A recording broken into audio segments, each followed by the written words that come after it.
시편 53편.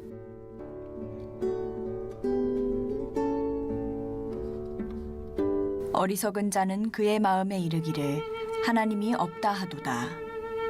그들은 부패하며 가증한 악을 행하며 선을 행하는 자가 없도다. 하나님이 하늘에서 인생을 굽어 살피사 지각이 있는 자와 하나님을 찾는 자가 있는가 보려 하신즉 각기 물러가 함께 더러운 자가 되고 선을 행하는 자 없으니 한 사람도 없도다. 죄악을 행하는 자들은 무지하냐? 그들이 떡 먹듯이 내 백성을 먹으면서 하나님을 부르지 아니하는도다. 그들이 두려움이 없는 곳에서 크게 두려워하였으니 너를 대항하여 진친 그들의 뼈를 하나님이 흩으심이라. 하나님이 그들을 버리셨으므로 내가 그들에게 수치를 당하게 하였도다. 시온에서 이스라엘을 구원하여 줄 자 누구인가? 하나님이 자기 백성의 포로된 것을 돌이키실 때에 야곱이 즐거워하며 이스라엘이 기뻐하리로다.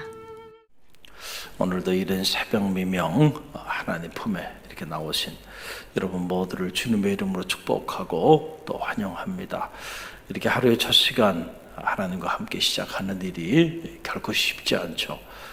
여러분의 결단 그리고 여러분의 정성이 아름답습니다. 하나님께서 그 마음을 받으시고 여러분의 마음의 소원, 기도의 제목 구하지 아니한 것까지 채우시는 놀라운 은혜로 함께하여 주실 줄로 믿습니다. 여러분 누가 기도의 능력을 체험하나요? 기도하는 사람이 기도의 능력을 체험하며 사는 거예요. 오늘 여러분이 하나님께 기도로 심었으니 때가 되면 거두게 될 줄로 믿습니다.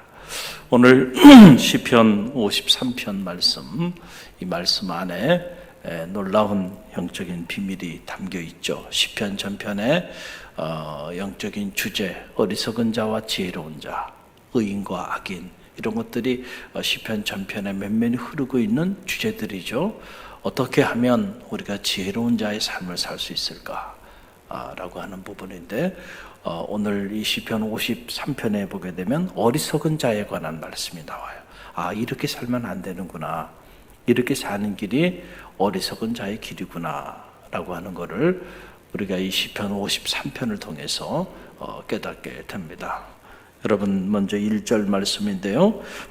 저와 여러분이 함께 읽어봅니다. 어리석은 자에 대한 정의가 나옵니다. 함께 읽습니다. 어리석은 자는 그의 마음에 이르기를 하나님이 없다 하도다. 그들은 부패하여 가증한 악을 행하며 선을 행하는 자가 없도다. 아멘. 시편 53편이 말하는 어리석은 자에 대한 정의예요. IQ가 좀 부족하거나 좋은 학교를 나오지 못했다거나 자세술이 남보다 뛰어나지 못하거나 세상 사람들은 그런 사람들을 좀 미련하고 어리석은 사람이라고 말을 하죠. 그러나 하나님은 그런 사람이 어리석은 사람이 아니고 There's no God. 하나님이 없다. 하나님이 살아계시지 않는다. 하나님이 존재하지 않는다. 그의 마음속에 마음으로 그렇게 생각하고 살아가는 그 사람이 어떤 사람이라는 거예요. 그 사람이 어리석은 사람이다 라고 하는 사실이에요. 그 세상에 가장 어리석은 사람은 하나님의 존재를 신뢰하지 않고 사는 사람이 가장 어리석은 사람이다. 그러면 반대로 가장 지혜로운 사람은 어떤 사람일까요? 그 사람은 하나님의 살아계심을 신뢰하는 사람. 이걸 우리가 믿음의 길을 걸어가는 성도들의 삶, 바로 그 삶이 가장 지혜로운 삶이다. 사람이 사람을 평가하는 게 아니고요. 하나님께서 어리석은 자와 지혜로운 자를 평가할 때 반석 위에 집을 짓는 자들과 모래 위에 집을 짓는 자들을 평가할 때에 그때에 하나님께서 평가하는 평가의 기준이 바로 이것이라는 거예요. 왜 하나님이 없다라고 말하는 그 사람들이 참으로 어리석은 사람일까요? 여러분 그 이유가 나와요. 우리가 하나님이 없다라고 마음에 그런 생각을 가지고 살아가는 사람들의 삶을 보면 세 가지가 나타난다는 거예요. 세 가지가. 오늘 1절 말씀에 그 내용이 나요. 하나는 그들은 부패한 삶을 살게 돼 있다. 그리고 가증한 악을 행하고, 그리고 그들은 선을 행하지 않는 그런 삶을 살게 돼 있다는 거예요. 하나님이 살아계시지 않다, 하나님이 살아계심을 인정하지 않는 사람의 삶에는 반드시 이 세 가지가 있다는 거예요. 그들의 삶은 타락하고요, 그리고 가증한 악을 행하고, 그리고 그들은 결코 선을 행하지 아니한다. 그래서 여러분, 무신론이 무서운 이유가 바로 여기 있어요. 왜 무신론이라고 하는 사상이 무서운가? 이 무신론이 지배하게 되면 사람들의 삶은 다 이렇게 타락하고, 그리고 가증한 악을 도모하며 살아가고 선을 행하는 자들을 찾아보기 어려운 세상으로 전락돼 버리기 때문에, 그래서 여러분, 이 무신론이 무서운 거예요.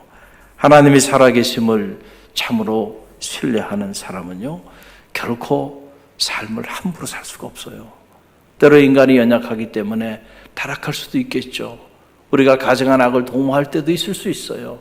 또 우리가 선한 일을 행하지 아니할 때도 있을 수 있지만, 그러나 하나님이 살아계심을 정말로 신뢰하는 자들은 돌아오게 돼 있다는 거예요. 돌아오게 돼 있다. 자신의 잘못한 것을 뉘우치게 돼 있고요, 그리고 하나님 품에 돌아와 살려달라고 참회의 눈물을 흘리게 돼 있어요. 그렇기 때문에 하나님이 살아계심을 인정하는 사람들은요, 잘못된 길을 가다가도 다시 돌아올 수 있다. 그리고 가급적 타락의 길, 가증한 악을 행하며 살아가는 삶, 그리고 선을 행하지 않는 이러한 삶이 그들의 삶의 내용이 되지 않는다는 거예요. 그렇기 때문에 여러분, 우리가 어떤 경우에도 이 무신론에 빠지게 되면은 안 되는 거예요. 그래서 이 무신론이라고 하는 것이 결국은 유신론, 하나님이 살아계심을 인정하는 사상이죠. 이 유신론의 적이 되는 거예요. 오늘 우리 세상을 한번 가만히 보세요. 세상이 악하다 그러잖아요. 그 악하다고 하는 기준이 뭘까? 우리가 세속적인 기준에서, 윤리적인 기준에서 선과 악을 얘기하는 것이 아니고요, 영적인 기준으로 보면 하나님이 살아계심을 인정하는가, 그렇지 아니한가, 이것에 따라서 선과 악이 갈려진다라고 하는 거예요. 인본주의라는 게 뭐예요? 요즘은 인본주의에 열광하고 있거든요. 정치도, 사회도, 경제도, 철학도, 인문학도 온통 인본주의가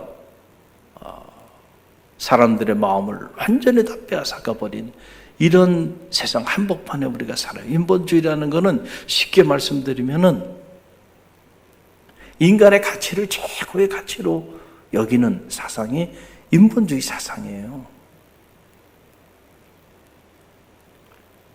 인간의 기호, 인간의 철학, 인간의 감정, 인간의 행복, 인간의 기쁨, 인간의 욕망, 이런 것들을 최고의 가치로 두고 그런 것들을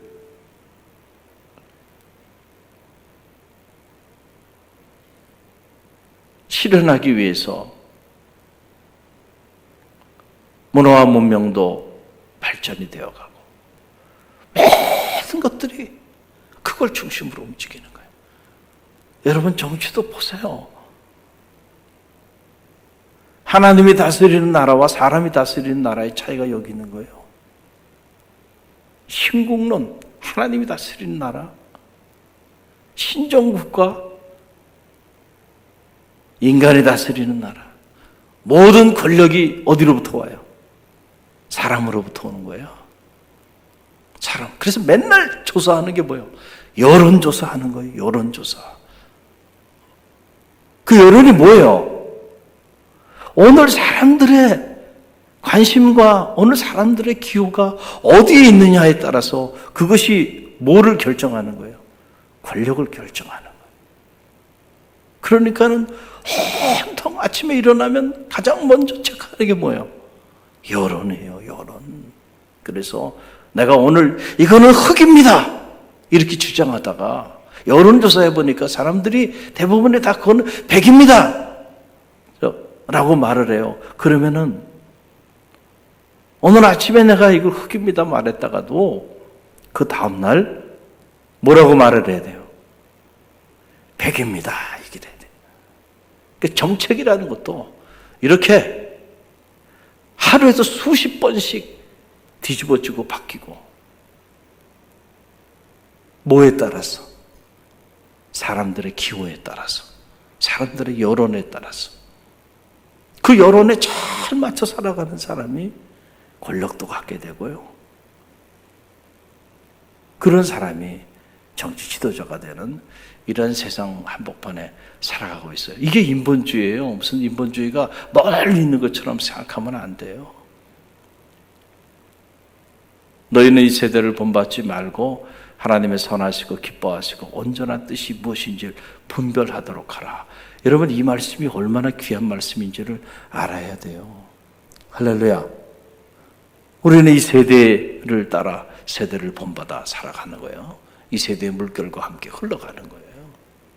그 물결에 따라 잘 흘러가는 사람이 이 세상에서 성공적인 삶을 사는 거고 자세술이 뛰어나고 소위 말해서 능력 있는 사람이고 인생을 성공하는 사람이라고 그렇게 사람들이 말을 하는 거예요. 과연 그것이 하나님 앞에서 성공일까? 그것이 하나님 앞에서 능력일까? 하나님의 뜻은 어디 있을까? 하나님은 어떻게 생각하실까? 하나님이 원하는 길은 무엇일까? 이거에 대해서 물음을 갖는 사람이 이게 신본주의 길을 걸어가는 사람이죠. 하나님이 살아계심을 인정하는 거죠. 그러나 하나님의 존재 자체를 인식하지 않고 사람의 기호만을 따라 살아가는 이것이 바로 무신론이에요. 무신론이 다른 결이 멀리 있는 게 아니다라고 하는 사실이에요. 여러분은 믿음의 길을 걸어가면서 여러분의 뜻이 더 중요합니까? 하나님의 뜻이 더 중요합니까? 우리가 우리 자신을 한번 들여다보는 지혜가 있길 바랍니다. 이 근본적인 문제의 근본이에요. 내가 여전히 무신론적인 삶을 살아가고 있는지 아니면은 하나님의 살아계심을 신뢰하는 유신론자로 살아가고 있는지 우리가 우리 자신을 점검해보는 지혜가 필요하다. 오늘 시편 53편을 보게 되니까 하나님을 찾는 자가 한 사람도 없더라 라고 하는 거예요. 하나님께서 내려다 보니까 2절로 3절 말씀 함께 읽어봅니다. 2절로 3절 하나님이 하늘에서 인생을 굽어 살피사 지각이 있는 자와 하나님을 찾는 자가 있는가 보려 한즉 각기 물로가 함께 더러운 자가 되고 선을 행하는 자가 없으니 한 사람도 없도다. 여러분, 하나님께서 하늘에서 인생을 굽어 살펴본 거예요. 과연 지각이 있는 자와 하나님을 찾는 자가 있는가? 지각이 있는 자, 바로 이 어리석은 자와 대척점에 있는 지혜로운 자를 말하는 거죠. 과연 이 땅에 지혜로운 자가 있는가? 과연 이 땅에 하나님을 정말로 진심으로 찾는 자가 있는가? 보니까 한 사람도 없더라는 거예요. 한 사람도 없더라. 여러분, 이것이 얼마나 안타까운 일인가요? 하나님을 찾는 자가 한 사람도 없다는 거예요. 가만히 보면 오늘 세상이, 오늘 우리가 살아가고 있는 세상이 그런 것 같아요. 재난을 당해도 하나님을 찾는 자들이 없고, 기쁜 일이 있어도 하나님을 찾는 자들이 없고, 온통 이 세상 돌아가는 걸 보면은 아비규환이죠. 온통 끔찍한 피조물로 전락된 인간들의 그 비참한 삶의 모습들이 그냥 온통 우리 안에 가득 흘러 넘치고 있는 그런 모습을 보게 돼요. 오늘 우리 갈릴리교회 성도들은 세대를 본받지 말고 이런 세상 속에서도 하나님의 뜻이 무엇인지를 분별하고 지각이 없는 자가 아니라 지각이 있는 자가 되고 이런 상황 속에서도 하나님을 찾는 믿음의 사람들이 다 되시기를 간절히 바랍니다. 여러분, 창세기 6장에 보게 되면 대홍수의 사건을 기록하고 있죠.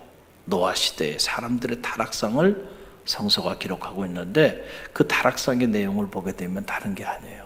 다 사람의 아들들이 자기 기호를 따라 결혼하고 자기 기호를 따라 장가가고 자기 기호를 따라 살아가는 거예요. 그게 하나님께서 홍수로 그 시대 사람들을 심판한 이유였어요. 하나님의 기호를 따라 살아가는 사람이 아니고 자신들의 기호를 따라, 자신들이 좋아하는 거, 자신들이 기뻐하는 일, 그 일을 따라 살아갔다. 그래서 하나님이 심판하셨다는 사실을 여러분 꼭 기억하시길 바랍니다. 오늘 이 새벽 우리가 우리 자신을 점검해 보기를 원하는데, 과연 나는 무엇을 따라 살아가는 사람인가? 내 기호를 따라, 내 계획을 따라, 내 생각을 따라 살아가는 사람인가? 아니면 하나님의 기호를 따라, 하나님이 정말 무엇을 원하시는가? 이것을 하나님이 원하시는 일일까? 그렇지 아니할까? 하나님의 뜻을 살필 수 있는 그런 지혜가 여러분 가운데 있기를 바랍니다. 이렇게 자기 기호를 따라 살아갔던 그 시대에 결국 하나님의 심판이 임하게 된 거죠. 오늘 이 시편 53편 말씀 안에도 보게 되면 There's no God, 하나님이 없다 라고 말하면서 자기 뜻을 따라 부패한 삶을 살고 가증한 악을 행하고 그리고 선을 멀리했던 사람들 결국 하나님의 심판을 받고 멸망을 당하게 된다는 거예요. 여러분 5절 말씀을 보세요. 5절이 그 말씀이죠. 함께 읽어봅니다. 그들이 두려움이 없는 곳에서 크게 두려워하였으니 너를 대항하여 진친 그들의 뼈를 하나님이 흩으심이라. 하나님이 그들을 버리셨으므로 내가 그들에게 수치를 당하게 하였도다. 아멘. 정말로 무서운 건요, 하나님께로부터 버림받는 거예요. 그것이 정말로 무서운 일이에요. 하나님께로부터 버림받는 이 일이 얼마나 무서울까. 다윗은 그걸 알았어요.